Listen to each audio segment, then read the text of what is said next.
BPC-157, the body's own repair peptide.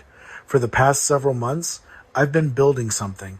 Not a quick list, not a hype reel. A proper series, the kind I wish had existed when I first started going deep into peptide science. One that gives you the real biochemistry, the honest evidence base, the regulatory context, and the clinical thinking behind each compound. 20 peptides, 20 episodes, each one examined the same way. What is it? How does it work at the molecular level? What does the research actually show, including its limitations? And what does it mean for you if you're thinking about longevity, performance, or simply understanding what's happening at the frontier of regenerative medicine right now? This is the Top 20 Peptide series on the science of ageless living. Here's what this series is not. It is not a buying guide. It is not a stack recommendation. It is not 30 minutes of enthusiasm followed by a discount code. Every compound in this series sits in a regulatory gray zone. They are not approved medicines, they are not prescribed therapeutics, and anyone who tells you otherwise is misleading you. What they are is some of the most scientifically interesting molecules being studied in longevity and regenerative research today. And you deserve to understand the actual science, the signaling pathways, the gene interactions, the receptor pharmacology, not just the headline. I'm Dr. Ethan Hausman-Marquis. I'm a doctor scientist with a PhD in cell and genomic biology. I've spent nearly 20 years in this space. And my commitment to you across every episode in this series is the same as it's always been on this podcast. Precision over hype, mechanism over marketing, and honesty, including about what we don't know. We're starting where most people in this space start, with the peptide that put peptide therapy on the map for a generation of biohackers, physicians, and researchers, a compound with over 30 years of preclinical research, a genuinely plausible set of mechanisms, almost no human clinical trial, data, and more controversy than almost any other molecule in this field.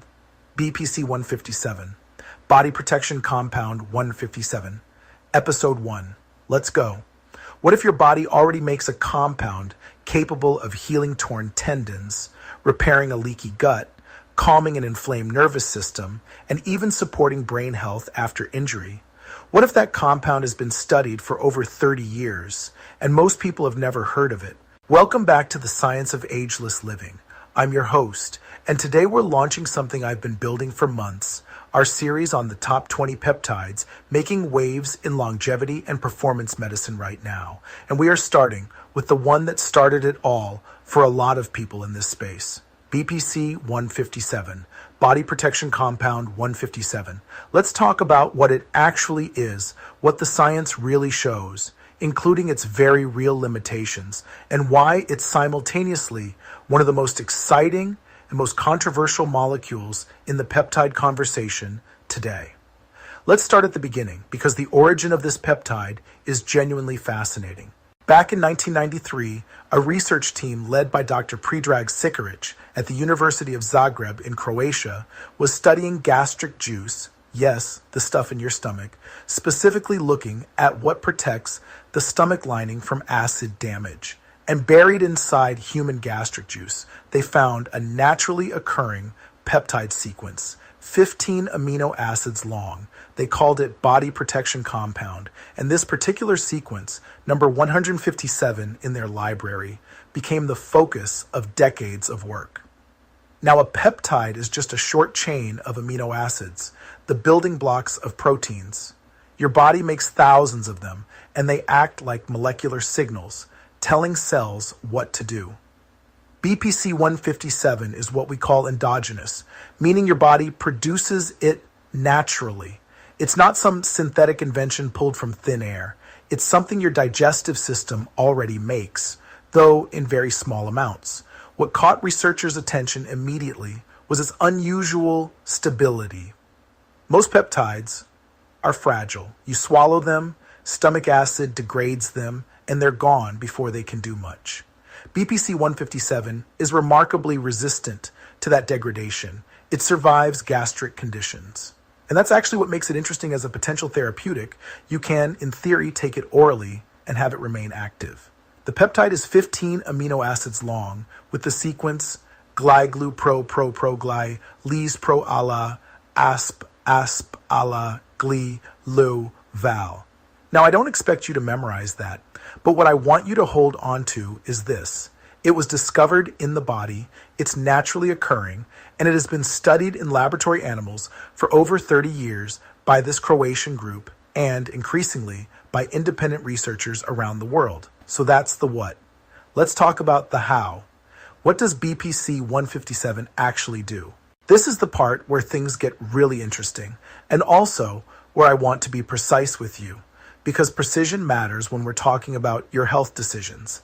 BPC-157 appears to work through multiple pathways simultaneously, which is actually what makes it so fascinating to researchers and so hard to dismiss, even by skeptics. Let me walk you through the main ones. First, angiogenesis. This is the formation of new blood vessels. BPC-157 has been shown in animal studies to activate what's called the VEGF pathway, vascular endothelial growth factor, and specifically the VEGFR2 ACT-EENOS signaling cascade. In plain English, it tells the body to grow new blood supply into damaged tissue. Why does this matter? Because healing requires oxygen and nutrients, and those travel in blood. A torn tendon heals slowly, in part because tendons have poor blood supply. If you can stimulate new vessels to grow into that tissue, you accelerate repair. Second, nitric oxide modulation. This one is nuanced. BPC-157 appears to regulate nitric oxide, a molecule that controls blood vessel dilation, inflammation, and cell signaling. Interestingly, the research suggests it doesn't simply increase NO, it modulates it, protecting against the damaging cytotoxic effects of excessive nitric oxide while preserving its beneficial functions. This is a subtle but important distinction. Third, growth factor upregulation. Studies in animals show BPC-157 can boost levels of growth factors involved in tissue repair, including in muscle, tendon, ligament, and bone. This is part of why it's attracted so much interest in orthopedic and sports medicine circles. Fourth, the gut-brain axis and neurotransmitter interaction. This is where BPC-157 gets truly pleiotropic, which means it affects many different systems. Research from the Zagreb group suggests it interacts with the dopamine and serotonin systems and has shown effects in animal models of Parkinson's disease, depression, and even traumatic brain injury. The 2024 research review by Sikoric and colleagues dove deep into its possible neurotransmitter activity. Now, this research is almost entirely preclinical, animal models, but the mechanisms being proposed are scientifically plausible and worth watching. Fifth, cytoprotection. This was the original finding, protecting cells from damage. It's been shown to protect gastric mucosa, liver tissue, and other organs in animal models exposed to various stressors. The term cytoprotective means it shields cells from harm, and this appears to be one of its most consistent effects across the research literature. Now, I want to pause here and give you something that a lot of peptide content skips over, a real look at the evidence base. Virtually all of these mechanisms, all of them, have been demonstrated in animal studies, primarily in rats and mice. The vast majority of this research comes from a single group in Zagreb, Croatia, over 3 decades.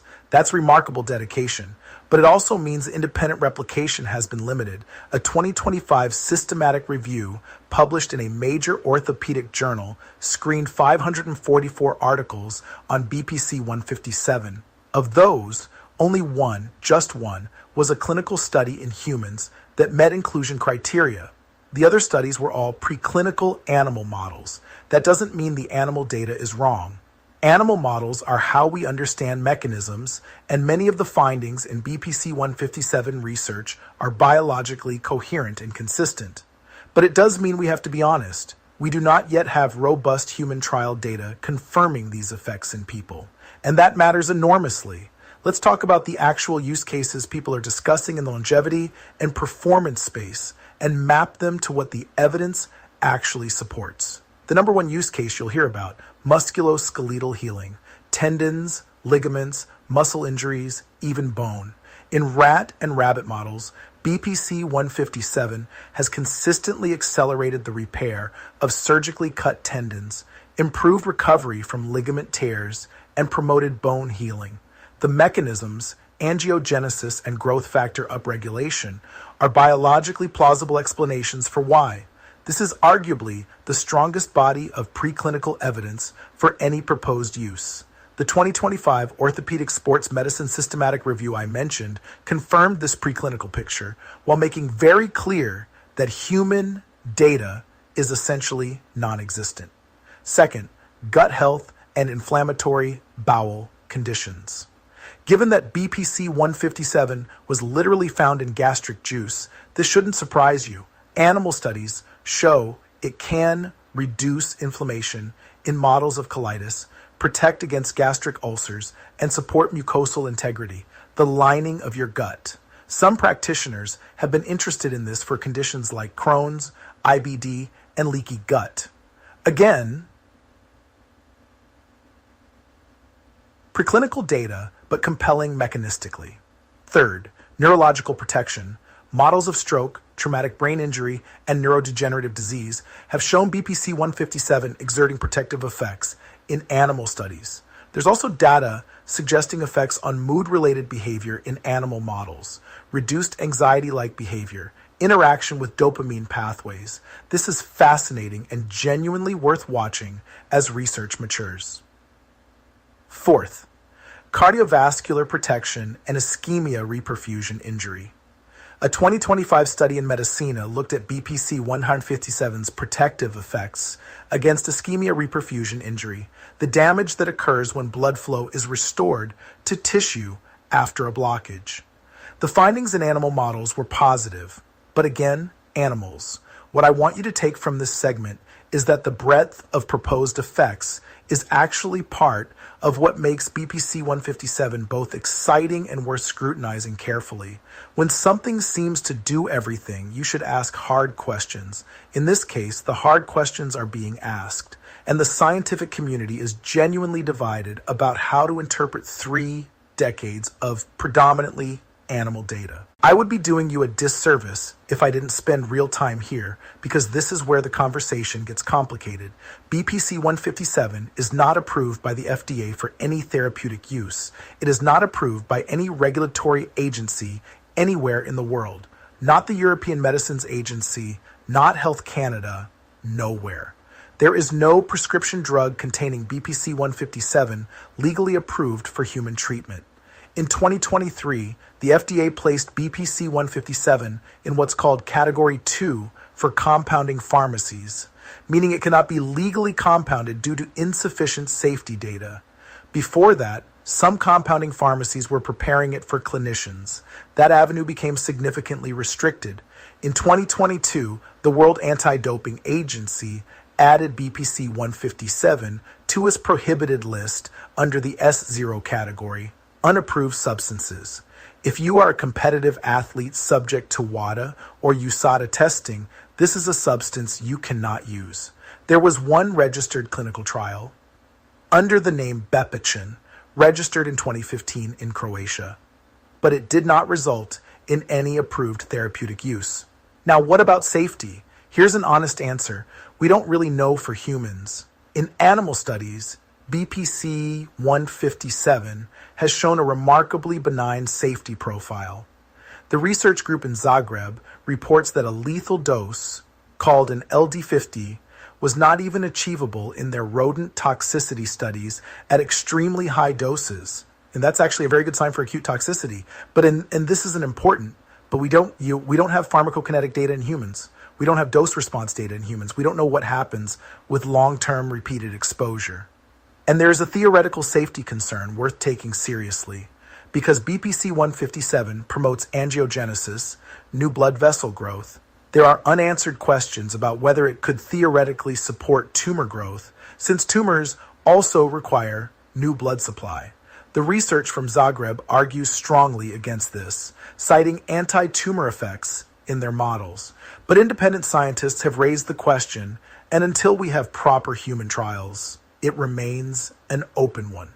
What does this mean practically? It means that anyone using BPC-157 today is doing so outside the framework of established clinical medicine. Some people do this under physician supervision, some do not.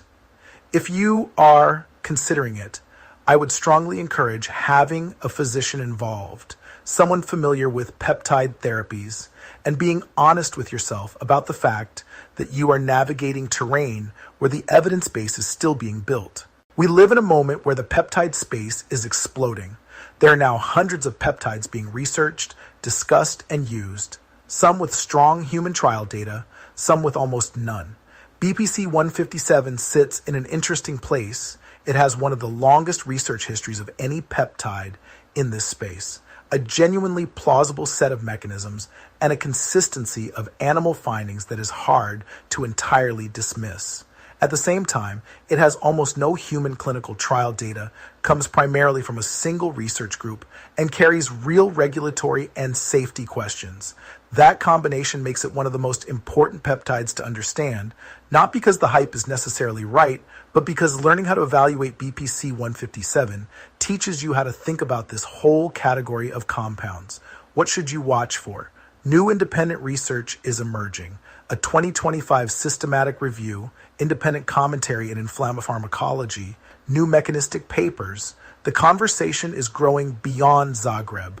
Whether that produces robust human clinical trials is the key question of the next few years. If you want to go deeper, I'll link the 2024 Psychiatric Pleiotropic Review, the 2025 Orthopedic Sports Medicine Systematic Review, and the Stat News investigation into BPC-157's scientific evidence base in the show notes. These are worth reading. They present genuinely different perspectives, and both perspectives are important. That's our deep dive on BPC-157. This is episode 1 in the Top 20 Peptides series, and I promise you, each episode in this series is going to challenge you to think carefully, not just be excited. The longevity space needs more critical thinking, not less. Next episode, we go to peptide number 2, and it's one that has actual human clinical trials behind it. Quite a contrast. If this episode was useful, share it with someone who's curious about peptides and longevity. Leave a review. It genuinely helps this podcast reach more people. And as always, question everything, including me. I'm your host. This is the Science of Ageless Living. I'll see you next time.